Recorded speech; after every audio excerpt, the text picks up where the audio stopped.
Ada suatu hari, Jaesung kecil dan ayahnya Yonggu tengah bernyanyi sambil menari di depan etalase toko sambil mengikuti klip dari kartun Sailor Moon. Sang ayah Yonggu mengidap keterbelakangan mental sehingga sedikit kurang tampak cerdas dan kurang dewasa. Jaesung kecil menginginkan sebuah tas kuning Sailor Moon yang terpampang di etalase toko tersebut. Ayahnya bilang bahwa besoknya dirinya gajian dan bisa membeli tas tersebut. Tapi tas yang tinggal sebiji tersebut rupanya hendak dibeli oleh komisaris polisi untuk anak putrinya. Yonggu langsung masuk ke dalam toko dan berusaha untuk meminta tas tersebut. Tapi si komisaris polisi langsung menghajar Yonggu. Melihat ayahnya dikasari, Jaesung hanya bisa menangis sambil memohon kepada si komisaris agar tidak memukuli ayahnya.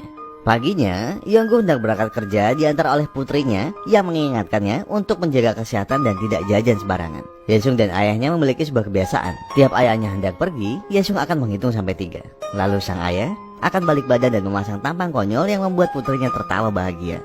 Yonggu rupanya bekerja sebagai petugas parkir di sebuah supermarket. Waktu lagi istirahat makan siang, tiba-tiba Yonggu disapa oleh seorang gadis kecil. Yang ternyata itu adalah anak sang komisaris polisi yang kemarin membeli tas Sailor Moon. Si gadis kecil bilang ke Yonggu kalau dia tahu tempat lain yang menjual tas Sailor Moon tersebut.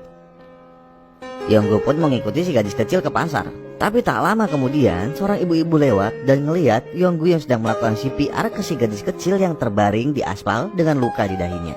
Si ibu yang salah paham langsung lari dan teriak mencari pertolongan. Menjelang malam, terlihat Jaesung yang menunggu ayahnya pulang kerja. Namun sang ayah tak kunjung pulang. Yonggu yang ternyata ditangkap polisi kemudian dibawa ke TKP untuk reka ulang kejadian. Di TKP sudah dipenuhi oleh banyak wartawan serta warga lokal. Jaesung juga ada di sana. Sialnya, semua bentuk pertolongan pertama yang Yonggu lakukan disalahartikan oleh orang-orang. Mau ngasih nafas buatan dikira nyium, mau CPR dikira nyekek, mau ngelepas celana untuk melancarkan sirkulasi darah dikira mau nelanjangin. Dan busuknya, polisi di sana memaksa Yonggu untuk melepas celananya dengan iming-iming akan dipertemukan dengan Jaesung.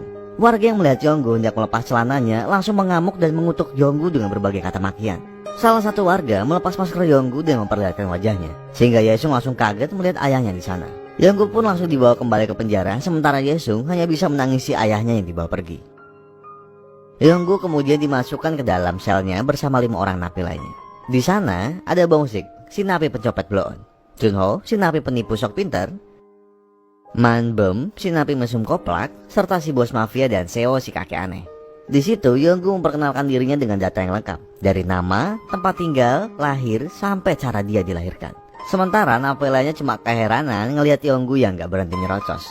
Akhirnya si bos mafia minta si napi mesum ngecek berkasnya Yonggu. Pas tahu bahwa Yonggu dipenjara gara-gara membunuh dan memperkosa anak di bawah umur, para napi langsung ngehajar dia rame-rame. Tapi waktu tahu bahwa Yonggu mendapat hukuman mati, si bos langsung duduk terdiam.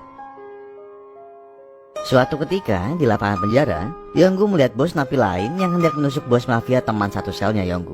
Tanpa pikir panjang, Yonggu pun langsung berlari menyelamatkan si bos mafia sehingga dirinya sendiri tertusuk.